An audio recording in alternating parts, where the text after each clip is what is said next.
Muy bien, bienvenidos a este tercer vídeo acerca de cómo escribir un relato. Si habéis llegado a este tercer vídeo y no habéis visto los otros dos, os los recomiendo. Voy a ver si puedo hacer mi magia y que salgan aquí y aquí.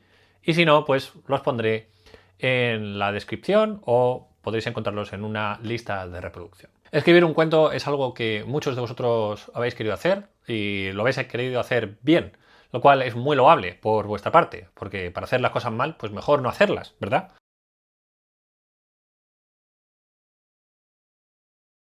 Bien, entonces en este capítulo os voy a tratar de desenmarañar algunos de los conceptos que hemos venido aprendiendo en técnicas clásicas, técnicas que no tenéis por qué rechazar, pero que creo que ya son un poco vetustas y pasadas de moda. Hoy vamos a hablar de los detalles ocultos y de la arquitectura del relato. Bien, para escribir un relato necesitáis inspiración, necesitáis una voz propia que se va forjando conforme vais leyendo y escribiendo nuevos relatos, pero también necesitáis saber qué es lo que está sugiriendo este relato, cómo está construido el relato. Veréis, una de las cosas que más van a fastidiar vuestra capacidad de escribir relatos son los tópicos, los topicazos sobre cómo escribir un relato. En realidad, escribir un relato es muy sencillo.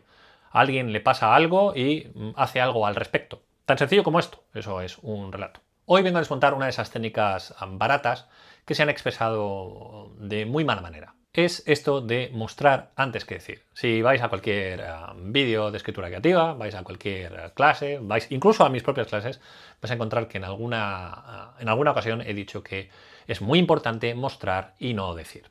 Esto es una pamplina, esto es una tontería, esto es una mentira y esto en realidad lo único que va a hacer es torpedear vuestra creatividad. Esto de mostrar y no decir viene en esencia del guión cinematográfico. De hecho, es una traducción de Show Don't Tell, que es básicamente un consejo que se daba a los guionistas, especialmente guionistas de televisión, para que en sus guiones incluyeran solo aquellas cosas que se podían ver. ¿Por qué? Porque el cine es un arte audiovisual.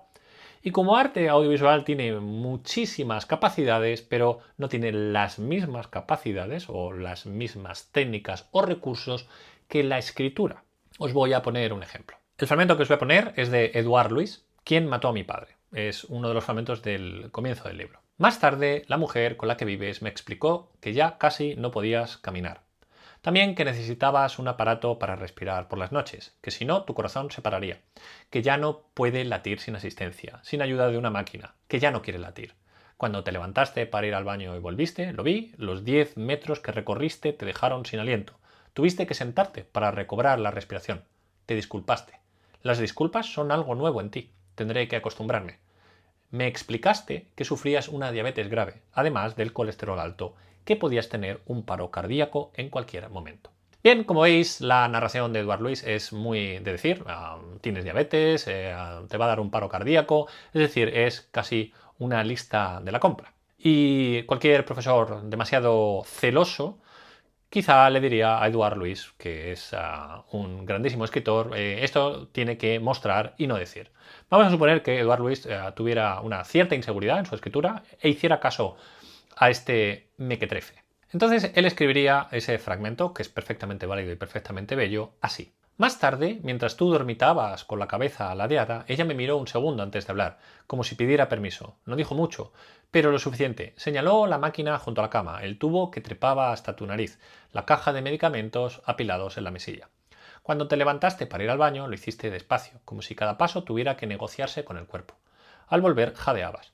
Te sentaste con cuidado tragando saliva y murmuraste una disculpa. Te miré. Nunca antes te había oído pedir perdón. Luego, sin levantar la voz, dijiste algo sobre el azúcar, sobre niveles altos, sobre un corazón que va por libre. Bien, este texto no es malo y de hecho es bastante bueno. Sin embargo, ha ocurrido aquí algo invisible. Y es que este alumno ha dejado de escribir en un tono perfectamente válido y perfectamente natural para ajustarse a una regla del guión cinematográfico y que se ha repetido durante décadas en la industria de la escritura creativa. El texto que tenemos presente es bueno, pero no es la voz original de Edouard Louis. Y de hecho hasta le cambia el ritmo. Si os dais cuenta y comparáis las partes del vídeo, veréis que en el texto original de Édouard Louis él utiliza muchísimas más comas, mientras que aquí se utilizan mucho los puntos. Obviamente esto es una fabricación que yo me he montado, pero como veis, mostrar y decir no son absolutos. Bien, la cuestión es que el cine, bueno, todo esto viene del cine yankee, ¿vale? Porque en el cine europeo hay una cierta flexibilidad y la cuestión es que es el show business, es dinerito, es plata y entonces no nos podemos andar con tonterías. Y todos estos consejos son muy así, muy como el oráculo de Delfos, pero a la hora de la verdad no nos sirve. El cine carece de metáfora, carece de alegoría y carece de aliteración y carece de estas cosas que tiene la escritura creativa, tiene la escritura en sí. Bien, no es que el cine no tenga metáforas, alegorías y este tipo de cosas, las tiene, pero se expresan de una manera completamente distinta. Obviamente, si tú te vas a ver, yo qué sé, películas de Tarkovsky o de Kieslowski, pues obviamente claro que tienes alegorías y tienes metáforas y tienes traslaciones del sentido. Sin embargo, el cine está orientado al audiovisual y la escritura está orientada a todos los sentidos. Entonces, ¿qué hacemos con el mostrar y el decir? ¿Qué tipo de consejos nos podemos dar para que aquello quede resuelto? Pues en realidad hay una manera de resolverlo. Y es que un texto no debe ni mostrar ni decir. Debe sugerir. Es la sugerencia lo que verdaderamente va a hacer que el texto contenga ese fantasma que toda casa abandonada debe tener. Es una frase que ya he utilizado en otra ocasión, pero creo que nos viene otra vez al pelo, y además que uno tiene que al final reutilizar sus propias técnicas, porque si no, ¿de dónde sacaría yo la plata? La sugerencia va a ser el punto medio entre el mostrar y el decir. Entonces yo os aconsejo que os apuntéis 3 reglas. La primera, ¿cuándo debo mostrar? La segunda, ¿qué debo decir? Y lo tercero, ¿cuánto debo sugerir? En realidad se trata de un triángulo que no debe quedar demasiado desigual. A veces he hablado de la técnica Wikipedia. La técnica Wikipedia se utiliza mucho en la novela histórica. Alguien para la acción de la novela, por ejemplo Romanos, y se pone a explicar la caída del Imperio Romano y se tira durante páginas y páginas como si estuviera narrando la Wikipedia. Eso es una forma errónea de utilizar el decir. Sin embargo, decir alguien tiene diabetes, a alguien le cuesta respirar es perfectamente legítimo. Alguien tiene que decir esas cosas. Así, no hace falta meterse en metáforas ni en traslaciones de sentido, ni mucho menos. ¿Cuándo debemos mostrar? Cuando queramos que la emoción impacte de lleno al lector. Vamos a suponer la siguiente escena. Al protagonista se le muere el perro. Si nosotros dijéramos lo que siente, sería algo así como se sentía muy triste y rabioso y se secaba las lágrimas. Sin embargo, nosotros podemos mostrar ese sentimiento para que el sentimiento pueda impactar más al lector. Por ejemplo, podemos decir que golpea las paredes o camina cabizbajo, o podemos simplemente verle cómo introduce la escudilla del perrito en el cubo de la basura para deshacerse de su recuerdo. Bien, ¿cuánto sugerir? Es igual de importante a los otros dos vértices del triángulo, porque muchas veces queremos sugerir tanto que no le damos nada corpóreo al lector. Y yo recuerdo pues, un libro que tuve que corregir en el cual todo era pura sugerencia, es decir, los cuentos iban normalmente sobre una pareja que se iba a lo alto de un monte y allí en lo alto del monte se miraban a los ojos y ahí acababa el relato. Y cuando le preguntaba a la autora, bueno, ¿qué estaba sugiriendo? Dice, bueno, está sugiriendo la separación entre estas dos personas. El siguiente relato hablaba de una mujer que se desnudaba en lo alto de una colina. Siempre había colinas y cosas de ese estilo. Y me decía, bueno, esto es básicamente que ha sido maltratada y que se está despojando de esa violencia. Claro, este tipo de sugerencia es posiblemente muy válida. Lo que pasa es que al final el lector se pierde porque dices, bueno, ¿cuál es la otra parte del mundo? ¿Cuál es la parte tangible? Con lo cual es muy importante también saber cuánto hay que sugerir. No todo nuestro texto debe ser una metáfora, no todo nuestro texto tiene que ser alegórico. Es encontrar ese punto equidistante entre el decir, el mostrar y el sugerir. Bien, vamos a hablar de un elemento que normalmente se olvida. Vamos a pasar ahora un poquito más a la arquitectura del relato. Llámalo X. No os quedéis mucho con estas palabras de arquitectura del relato y tal y cual, porque es puramente técnico. En realidad, lo que queremos es poner en valor cosas que normalmente se habían olvidado y precisar algunas técnicas que normalmente se utilizan sin ton ni son y que, bueno, pues en general no tienen mucho sentido utilizarlas así. Y es cuál es la posición del narrador en nuestra historia. Veréis, el narrador se enseña normalmente como un vehículo. El narrador es algo que tiene que estar ahí porque, bueno, pues todo relato tiene un narrador. Alguien dice es la voz narrativa, eso lo digo yo, por ejemplo, lo he dicho en alguno de mis vídeos sobre narradores, pero normalmente la gente no le da demasiada importancia. Bien, el narrador en realidad es la parte fundamental del relato. Muchas veces se quiere hacer al narrador como una suerte de trasunto neutral, personaje neutral, que bueno, va disponiendo los elementos en el texto y que eso lo que hace es que bueno, pues uno se emocione o llore o se cabree o que le prenda fuego a algún sindicato o algún ministerio. Bien, el narrador no es nada de eso, el narrador no es un personaje, el narrador es el medium al que uno acude para que le cuenten la historia de los muertos que allí habitan. Y sé que esta metáfora quizá sea un poco extraña, pero es así.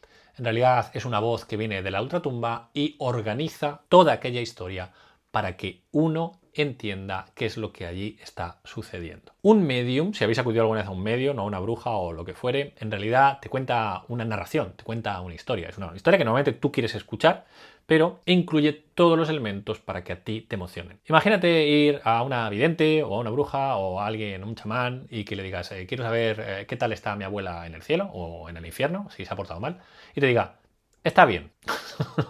He hablado con ella y está bien. Gracias. Gracias por decirme algo más. No, que no comas tanto. Pues claro, no tiene ninguna gracia. La cuestión es que la chamana va a hacer todo el paripé que tenga que hacer para convencerte de que está hablando con los muertos o con los vivos o con lo que fuere, para que aquel personaje que está detrás del muro aparezca ante ti. Bien, os voy a poner un ejemplo de cómo el narrador interviene en la historia e interviene de manera directa. La mujer le hablaba en voz muy alta, como si él fuera sordo o estúpido, y algo no encajaba en su forma de pronunciación. Un acento. Pensó que tal vez fuera holandés. Últimamente se establecían muchos holandeses por allí. Pero la mujer no tenía el aplomo de las holandesas, ni la tersa piel rosada, ni el pelo rubio. Debía de estar por debajo de los 40, pero ¿qué importaba? No era una reina de la belleza, que se dijera. Este texto es de Alice Munro, que se llama Odio, amistad, noviazgo, amor, matrimonio, que es un título fabuloso para un relato. Bien, aquí el narrador no se anda con tonterías. Básicamente dice como si él fuera sordo o estúpido. Es decir, establece una opinión, da una opinión. Muchos de vosotros que quizá hayáis estudiado un poquito más del estilo directo, el estilo indirecto, etcétera, etcétera, diréis, bueno, ese estilo indirecto libre es en realidad el personaje, el que habla a través del narrador, pero eso no le quita absolutamente ninguna importancia al narrador. Sigue funcionando como medium. Está traduciendo la voz de ese personaje y las opiniones a través de su propia voz. Y esto es lo que le da carácter al texto, esto es lo que le da voz al texto, esto es también lo que le imprime un ritmo y le imprime una emocionalidad que debemos tener en cuenta. Bien, ¿cómo estructuramos, cómo hacemos arquitectura de nuestro texto? Vamos a ver 4 elementos fundamentales que posiblemente ya hayáis estudiado, pero que creo que son de mucha importancia. Son la elipsis, son el subtexto, los detalles significativos y los silencios narrativos. Vamos a ver estos 4 elementos. La elipsis es la omisión de partes clave de la acción. La elipsis no se trata única y exclusivamente de saltar en el tiempo, como normalmente suele hacer.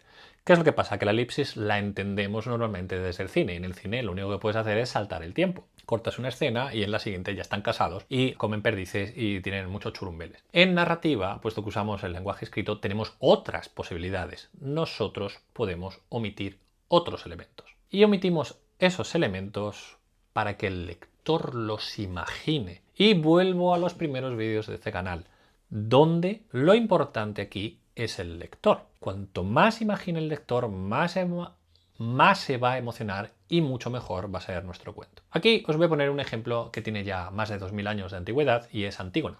En realidad, esto que voy a contar pasa en todo el teatro griego. Pero hay un momento en que en Antígona la condenan a muerte y la llevan a una caverna. Nunca vemos a Antígona entrando en la caverna y nunca vemos a Antígona muriendo en la caverna. Todo pasa fuera de escena. De hecho, todas las torturas, todas las muertes, todas las mutilaciones en el teatro griego se hacían fuera de escena. Al ocultar el horror se hace mucho más presente, porque uno lo tiene que imaginar. Y podéis comprobarlo en cualquier obra de teatro clásico griego. Veréis que todas esas mutilaciones ocurren, pero ocurren fuera de escena. Posiblemente no tenían los efectos especiales para sacarle los ojos a la peña, así que por eso los ocultaban. Sin embargo, esto ejerce un poder muy intenso en la imaginación del lector. La siguiente técnica que os voy a enseñar es el subtexto. Ya hemos hablado del subtexto en el diálogo, es decir, es aquello que está por debajo de lo que se dice, pero que no se explicita. Así que vamos a revisarlo otra vez porque es otra parte que consigue que nuestro relato gane mucho más cuerpo. Lo que nosotros queremos hacer con el subtexto es excitar nuevamente el sexto sentido del lector. Voy a poneros el comienzo de una novela que ya conocéis, para que veáis cuál es el subtexto que se puede intuir por detrás. Vine a Comala porque me dijeron que acá vivía mi padre, un tal Pedro Páramo. Mi madre me lo dijo y yo le prometí que vendría a verlo en cuanto ella muriera. Bien, lo digamos inmediatamente efectivo es que hay un hombre que va a Comala a encontrar a su padre porque hizo una promesa. Pero detrás de todo ello está toda la cosmovisión del lector. ¿Qué supone ir a buscar a un padre al que no conoces? ¿Qué supone cumplir una promesa a tu madre? Todas aquellas cosas están por debajo del texto, lo queramos o no. Y no es que Juan Rulfo se pusiera a reflexionar cuál era el subtexto de todo esto y este tipo de cositas, sino que eso ya surge de suyo. Con lo cual, la elección de la aventura, la elección de los elementos, ya le imprimen ese subtexto. Por eso Juan Rulfo dijo que solo había 3 tipos de historia: el amor, la vida y la muerte. Si tus textos van sobre el amor, la vida y la muerte, vas por buen camino. Y ese subtexto va a salir de manera natural. Bien, los detalles significativos sería la tercera técnica que uno debería conocer. Los detalles significativos es el clásico clavo de Chekhov, o de Chekhov, si lo decís en ruso de San Petersburgo. Bien, el detalle significativo, el clavo de Chekhov, la pistola de Chekhov, yo que sé, el mono de feria de Marco, da igual. Básicamente es un elemento significativo que tiene un gran poder alegórico, es decir, es algo que funciona como tótem, como amuleto, y que tiene una importancia en el relato. Bien, el ejemplo clásico es precisamente ese clavo. Si un clavo aparece en tu relato, pues uno de los personajes tiene que colgar un cuadro muy significativo en esa pared o tiene que ahorcarse en ese clavo. No sé qué tipo de cuello tendrá para ahorcarse en un clavo, pero bueno, vamos a suponer que es un clavo de esos gordos rusos de San Petersburgo.